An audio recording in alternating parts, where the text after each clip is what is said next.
नमस्कार, आपके साथ मैं हूं प्रीतीश श्रीवास्तव। स्वागत है आपका देवभूमि समाचार में। रुक करेंगे खबरों की ओर। दुनिया के हर कोने से लोग चारधाम यात्रा में आने के लिए इच्छुक हैं, लेकिन आपको बता दें पंजीकरण का आंकड़ा जो है वो 28 लाख के पार पहुंच चुका है। 28 लाख के पार पहुंच चुका है और दुनिया भर से आपको बता दें लाखों की तादाद में श्रद्धालु जो हैं वो चारधाम यात्रा में पहुंच रहे हैं।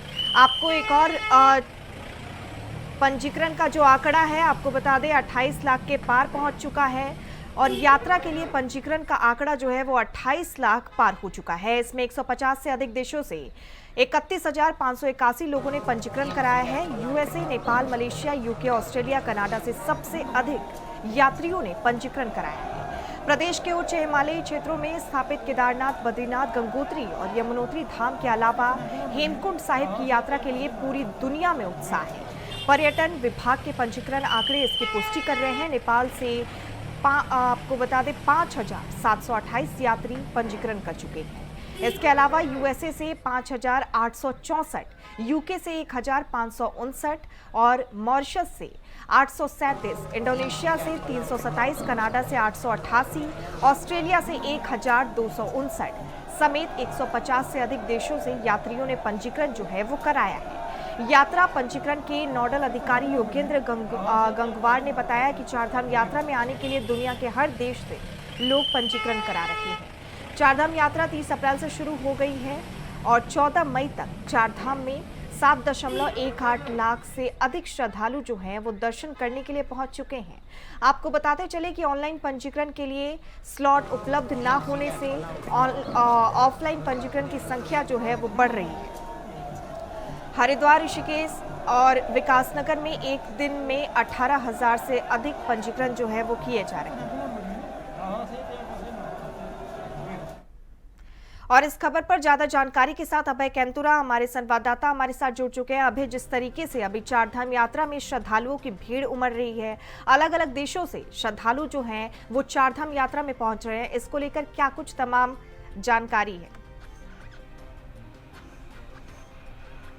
देखिए, ये कह सकते हैं कि उत्तराखंड की ये चारधाम यात्रा जो पिछले कई दिन से जो यहाँ पे कह सकते हैं कि लगभग 2 सप्ताह से यहाँ पर प्रारंभ हो चुकी है और इस 2 सप्ताह के भीतर जो आंकड़ा है दर्शन करने वाले श्रद्धालुओं का लगभग 8 लाख के करीब ये आंकड़ा यहाँ पर पहुँच चुका है।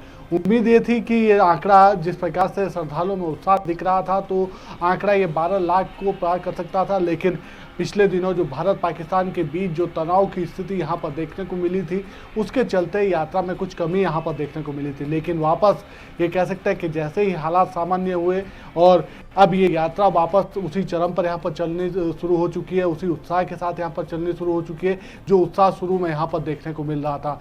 28 लाख से ज़्यादा श्रद्धालु अब तक इस चारधाम यात्रा के लिए अपना रजिस्ट्रेशन यहाँ पर करा चुके हैं। सबसे बड़ी बात यह है कि इस चारधाम यात्रा में अब तक देश के विभिन्न राज्यों के साथ साथ विदेशी जो नागरिक हैं वो भी यहाँ पर आने लगे, उनकी संख्या भी अब हजारों में यहाँ पर पहुँच चुकी है। तो ये कहा जा सकता है कि जिस प्रकार से चारधाम यात्रा में श्रद्धालुओं का आने का सिलसिला शुरू हुआ तो ये कह सकते हैं कि उत्तराखंड की जो आर्थिकी है जो इस चारधाम यात्रा से काफ़ी महत्वपूर्ण होती है, काफ़ी मजबूत जुड़ी हुई आर्थिकी है, वो अब और मजबूत होती हुई नजर आ रही है और इससे लोगों का रोजगार सृजन होगा और उत्तराखंड का जो पर्यटन सेक्टर है, ये जो पर्यटन उद्योग है, ये और आगे बढ़ता हुआ नजर आएगा। जी अबे, बिल्कुल देखा जा रहा है कि ऑनलाइन पंजीकरण, ऑनलाइन रजिस्ट्रेशन जो करवाया जा रहा था उसके अलावा अब ऑफलाइन रजिस्ट्रेशन भी करवाया जा रहा है। लाखों की संख्या में जो श्रद्धालु हैं वो यहाँ पे आ रहे हैं, इस पे क्या कुछ तमाम जानकारी, किस तरीके से ये प्रोसेस जो है वो आगे बढ़ रहा है? देखिए, उत्तराखंड की चारधाम यात्रा में शुरुआत में जो रजिस्ट्रेशन थे वो ऑनलाइन यहाँ पर शुरू किए गए थे जब यात्रा प्रारंभ नहीं हुई थी, लेकिन यात्रा प्रारंभ होते ही ये कह सकते हैं कि ऑफलाइन रजिस्ट्रेशन के जो द्वार थे वो भी यहाँ पर खोल दिए गए थे और अब 60-40 की रेशियो में ये रजिस्ट्रेशन की प्रक्रिया यहाँ पर चल रही है, यानी 60% ऑनलाइन रजिस्ट्रेशन है, 40% ऑफलाइन रजिस्ट्रेशन है। ऑफलाइन रजिस्ट्रेशन के लिए आप कह सकते हैं कि हरिद्वार, ऋषिकेश के साथ साथ आपका जो विकासनगर का जो क्षेत्र वहाँ पर भी ये रजिस्ट्रेशन ऑफलाइन रजिस्ट्रेशन के काउंटर खुल दिए गए हैं और उसी को लेकर ये कह सकते हैं कि लगातार जो व्यवस्था है वो व्यवस्थाएं और दुरुस्त करने का काम यहाँ पर किया जा रहा है, ताकि जो उत्तराखंड की ये चारधाम यात्रा है ये सुदृढ़ रूप से आगे बढ़ सके। सुरक्षित यात्रा का संदेश जो राज्य सरकार देना चाहती है, सुगम यात्रा का संदेश जो सरकार देना चाहती है, वो परिभूत होती हुई नजर आ सके। लगातार यात्रियों को बेहतर सुविधाएं देने का काम सरकार की तरफ से यहाँ पर किया जा रहा है। जिस प्रकार से यात्री यहाँ पर पहुंच रहे हैं, तो ऐसे में समझा जा सकता है कि जो सरकार संदेश देना चाहती है और जो व्यवस्था यहाँ पर की गई है, उससे यात्री और श्रद्धालु दोनों संतुष्ट होते हुए नजर आ रहे हैं।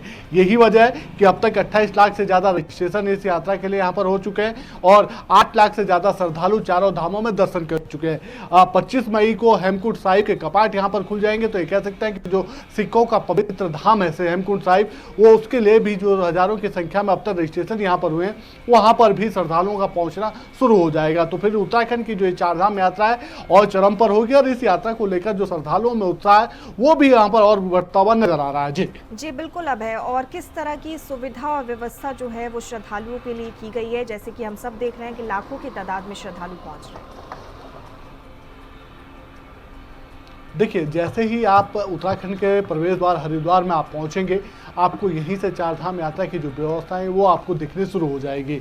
उत्तराखंड के इस चारधाम यात्रा में आने के लिए जो श्रद्धालु यहाँ पर पहुंचे हैं, जो सैलानी यहाँ पर आए हुए हैं, उनको हर जगह पर ये कह सकते हैं कि पुलिस प्रशासन या फिर जिला प्रशासन की जो टीमें हैं आपको चेक पोस्ट पर तैनात होती हुई नजर आएंगी। वो अगर यात्रा से संबंधित कोई जानकारी पाना चाहते हैं तो उनको वो जानकारी तत्काल देने का काम वहाँ पर किया जाएगा। सबसे बड़ी बात है कि यात्रा मार्ग पर जो ऐसे संवेदनशील जो क्षेत्र है जहाँ पर लैंडस्लाइड हो सकता है या कोई खतरा श्रद्धालुओं को या सैलानियों को वहाँ पर आवागमन में हो सकता है, वहाँ पर पुलिस के जवान और एसडीआरएफ के जवान आपको ड्यूटी करते हुए नजर आएंगे।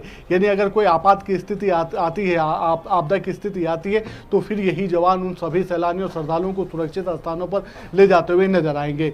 जो यात्रा मार्गों पर जो स्वास्थ्य विभाग की तरफ से जो डॉक्टरों की तैनाती यहाँ पर की गई है, उसके चलते अगर किसी श्रद्धालु और सैलानी को स्वास्थ्य संबंधी कोई परेशानी आती है तो फिर उसकी तैनाती भी वहाँ पर है। इसके अलावा मॉनिटरिंग किस रूप में की जा सकती है, उसको बेहतर बनाने के लिए कंट्रोल रूम यहाँ पर बनाए गए हैं।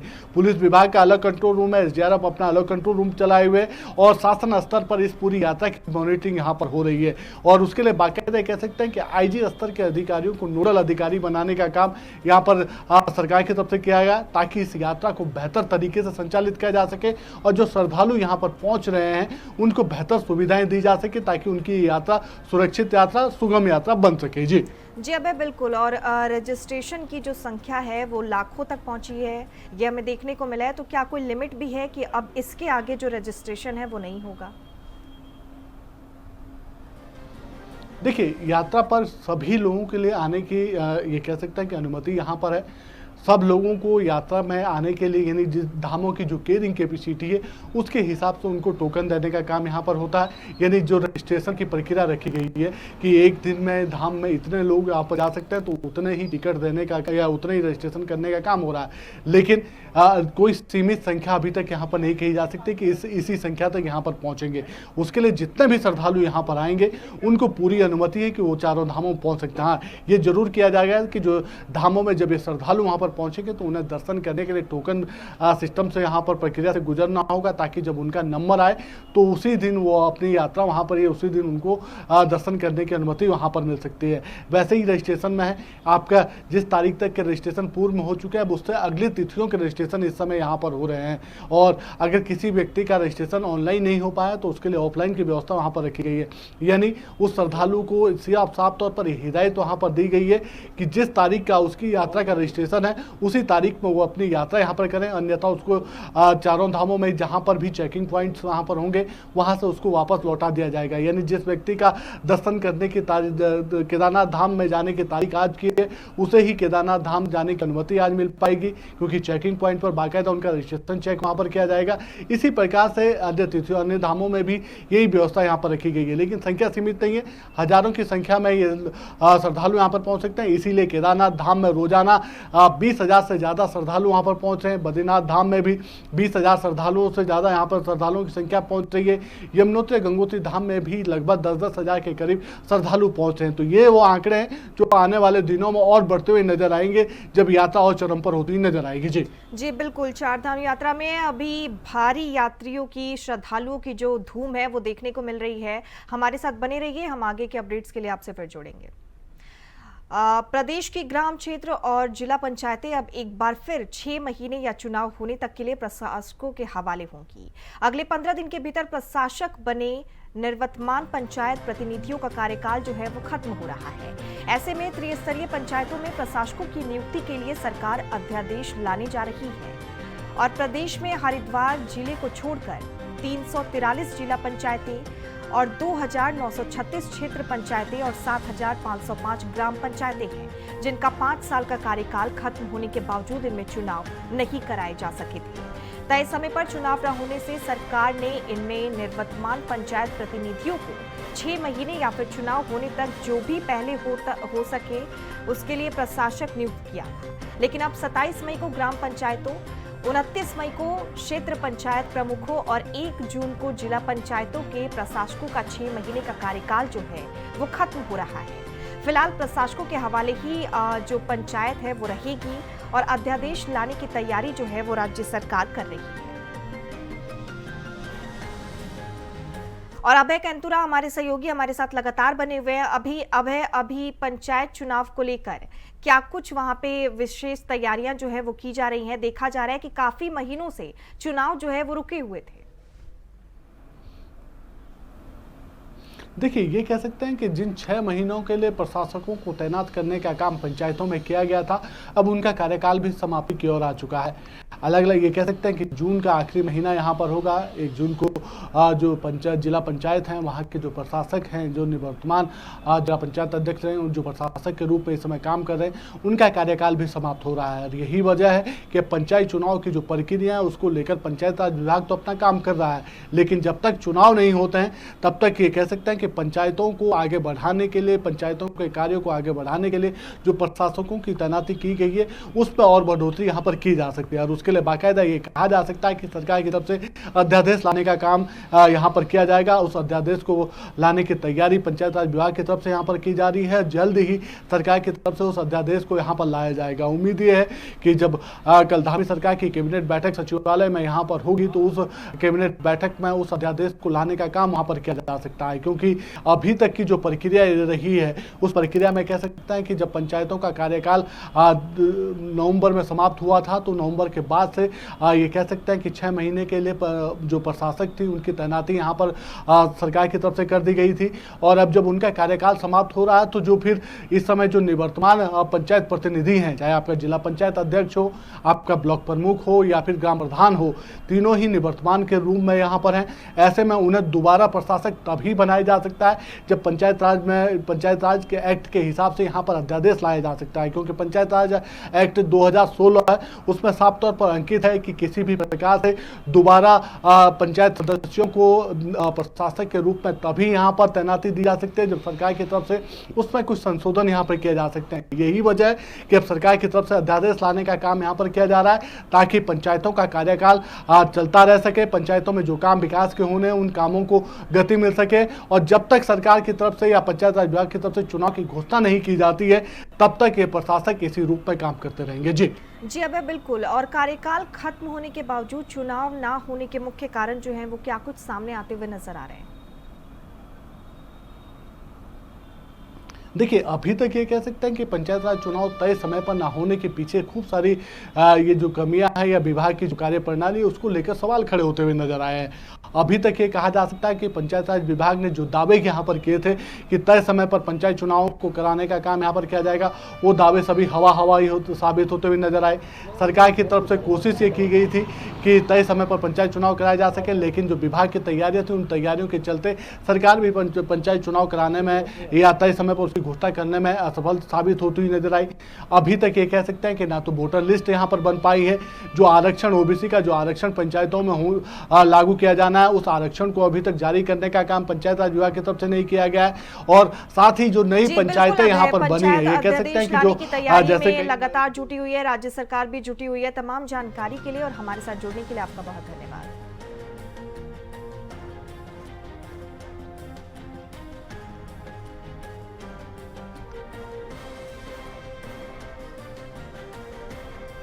खबरों में आगे बढ़ेंगे, फिलहाल वक्त हो चला एक छोटे से ब्रेक का, फौरन लौट। ब्रेक के बाद स्वागत है आपका। खबरों में आगे बढ़ेंगे। प्रदेश भर में संचालित हो रहे अवैध मदरसों के खिलाफ प्रशासन की कार्रवाई जारी है।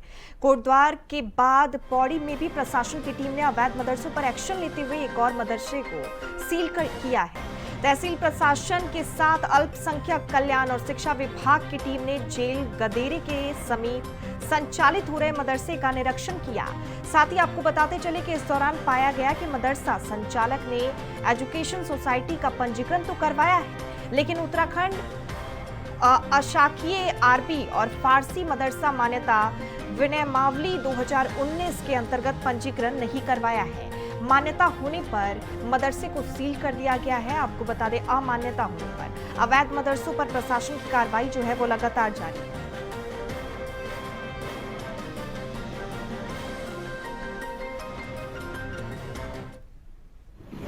में जो निर्देश जारी हैं उसके क्रम में अपंजीकृत मदरसे जो संचालित हैं उनके ऊपर कार्रवाई के निर्देश प्राप्त थे, जिसमें जिला अल्पसंख्यक अधिकारी जो हमारे सहायक समाज कल्याण अधिकारी मौके पर थे, उप शिक्षा अधिकारी और राजस्व की टीम और पुलिस विभाग के द्वारा वहां पर उनके कागजातों की जांच की गई, जिसमें वहां पर जो मौजूद कोषाध्यक्ष थे उनके द्वारा बताया गया कि उनके मदरसे की उन्हें मान्यता नहीं ली गई है, जिसके क्रम में उन्हें उत्तराखंड मदरसा नियमावली को बताया गया तथा उन्हें मदरसे को संचालन के लिए विधिवत जो भी जिला अल्पसंख्यक अधिकारी के कार्यालय में अपने कागजात जमा कराने के लिए निर्देशित किया गया है, और तब तक के लिए उनके मदरसे को नियमानुसार सील किया।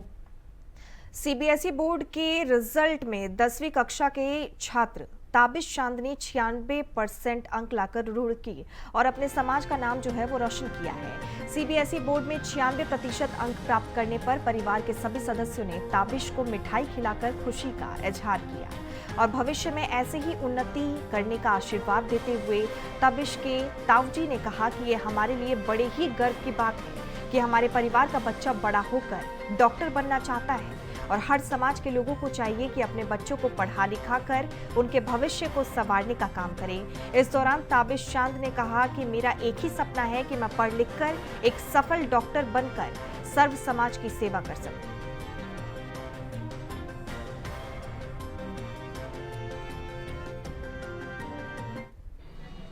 भाई हमारा बच्चा है, हम इसकी और हेल्प करेंगे, जहाँ इसे पढ़ना है उसके लिए हम हर वक्त खड़े इसके तैयार।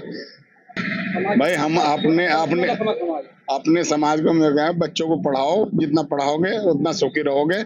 अगर नहीं पढ़ाओगे कुछ हासिल नहीं है बच्चों के लिए, बगैर भविष्य में कुछ है ही नहीं, बिना शिक्षा के तो कुछ है ही नहीं। हर माँ बाप को अपने बच्चों को पढ़ाना चाहिए, चाहे किसी तरह भी पढ़ाएं, बच्चों को जरूर पढ़ाएं। मछली के जाल वगैरह बेचता हूँ मैं, बस। अरे इनका छोटी सी दुकान है इनकी, अपना उससे गुजारा कर रहे हैं। अरे बच्चों को पढ़ा रहे, सब कुछ है ना। अगर पढ़ाई है तो सब कुछ है, सबको पढ़ना चाहिए, गरीब हो अमीर हो सबके लिए बढ़िया चीज है पढ़ाई। चांदा, मैं राजकीय इंटर कॉलेज का छात्र हूँ और मैंने कक्षा 10 सीबीएसई बोर्ड से 95.6% अंक प्राप्त किए हैं। आगे भविष्य में इंशाल्लाह मेडिकल लाइन में जाने का इरादा है। वैसे तो दोनों का ही है, दोनों ने ही बहुत मोटिवेट किया है, मतलब होमवर्क के लिए भी और बाकी जितनी भी कोचिंग है, और मेरे बड़े पापा ने भी बहुत साथ दिया है, मेरे भाइयों ने भी, सभी ने बहुत हेल्प करी है कोचिंग फाइंड करने में भी, और जो स्टडी है आगे आप क्या करेंगे उसमें भी काफ़ी अच्छी मेंटोरशिप दी है। नहीं, ये तो स्टार्टिंग से ही था कि मेडिकल लाइन में जाएंगे, क्योंकि बायोलॉजी अच्छी थी और बाकी फिजिक्स केमिस्ट्री भी काफ़ी अच्छी है, तो इसलिए मेडिकल में ही जाने का इरादा है। सर, पढ़ाई में तो मतलब ये था कि पढ़ाई तो आपकी चल रही है, पर बीच में ब्रेक्स होने ज़रूरी हैं। अगर आप मतलब रेकलेसली अगर आप पढ़ाई करते ही रहेंगे तो वो बोर हो जाओगे आप उससे। लेकिन अगर आप पढ़ाई के बीच में ब्रेक्स लेते रहोगे ना तो पढ़ाई में काफ़ी। खबर कोटद्वार से है, जहां एक महिला को पिज्जा ऑर्डर करना भारी पड़ गया। महिला ने पिज्जा अंकल नामक दुकान से पिज्जा ऑर्डर किया जिसमें स्टील का तार निकला है। वहीं महिला ने नगर निगम में लिखित शिकायत देकर कार्रवाई की मांग की है। नगर आयुक्त की पत्नी का कहना है कि अगर ये तार पिज्जा के साथ खा लिया होता तो गले को चीर देता और उनकी या उनके परिवार की जान जो है वो जा सकती थी। और इसी के साथ उन्होंने कार्रवाई की आगे जो है मांग की।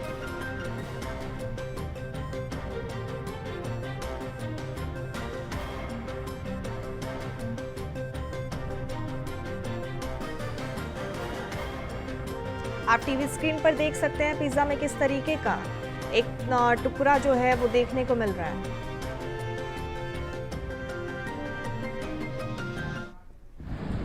पिज्जा अंकल के पिज्जा में एक सिल्वर का एक तार निकलने का मामला है जिसमें बहुत ही गंभीर है क्योंकि इसमें किसी की भी जान माल की हानि होने की संभावना है। तो इसमें खास सुरक्षा अधिकारी और नगर निगम के मुख्य सफाई निरीक्षक को निर्देश जारी किए जा रहे हैं कि वो तत्काल इसकी जांच करके आवश्यक कार्रवाई करें। रामनगर में एक भवन को लेकर चल रहा विवाद अब राजनीति का नया अड्डा बन गया है। आपको बताते चले कि रामनगर में कांग्रेस के कार्यालय पर इन दिनों स्वामित्व को लेकर विवाद चल रहा है, जिस पर कांग्रेस का कहना है कि उनके कार्यालय पर अन्य लोगों के द्वारा कब्जा करने की कोशिश जो है वो की जा रही है। देखिए, कांग्रेस के लिए मैं क्या कहूं, उनका चाल चरित्र और चेहरा हमेशा समय समय पर सामने आता है। संपत्ति किसी की है, संस्थान किसी का है और उस पर कब्जा करने पहुंच गए तमाम प्रदेश अध्यक्ष से लेकर के नेता प्रतिपक्ष और उनके विधायक और पूर्व विधायक जो उस पर अपना दावा कर रहे थे। मुझे लगता है कि आज असली मालिक अगर उसमें पहुंचने का काम हुआ है या सही तरीके से किसी जिसकी भी संपत्ति हो, मुझे लगता है कि कांग्रेस का काम सिर्फ दूसरों की संपत्तियों को कब्जा करने का रह गया। जिस तरीके से कल से लेकर आज तक का उनका एपिसोड था और गलत तरीके से उस पर काबिज होने की कोशिश कर रहे थे, गलत तरीके से ताले पे ताला लगा रहे थे। मुझे लगता है कि न्याय प्रणाली ने जो काम किया है या जिसकी जो संपत्ति है उसको मिलने का काम हुआ, इस पे जांच होनी चाहिए कि गलत तरीके से क्या कांग्रेस या कोई भी उनका नेता किसी की भी संपत्ति पे जाकर इस तरीके से कोई कब्जा। और इसी के साथ देवभूमि समाचार में इतना ही। खबरों का सिलसिला जो है जारी रहेगा। बने रहिए इंडिया वॉइस के साथ।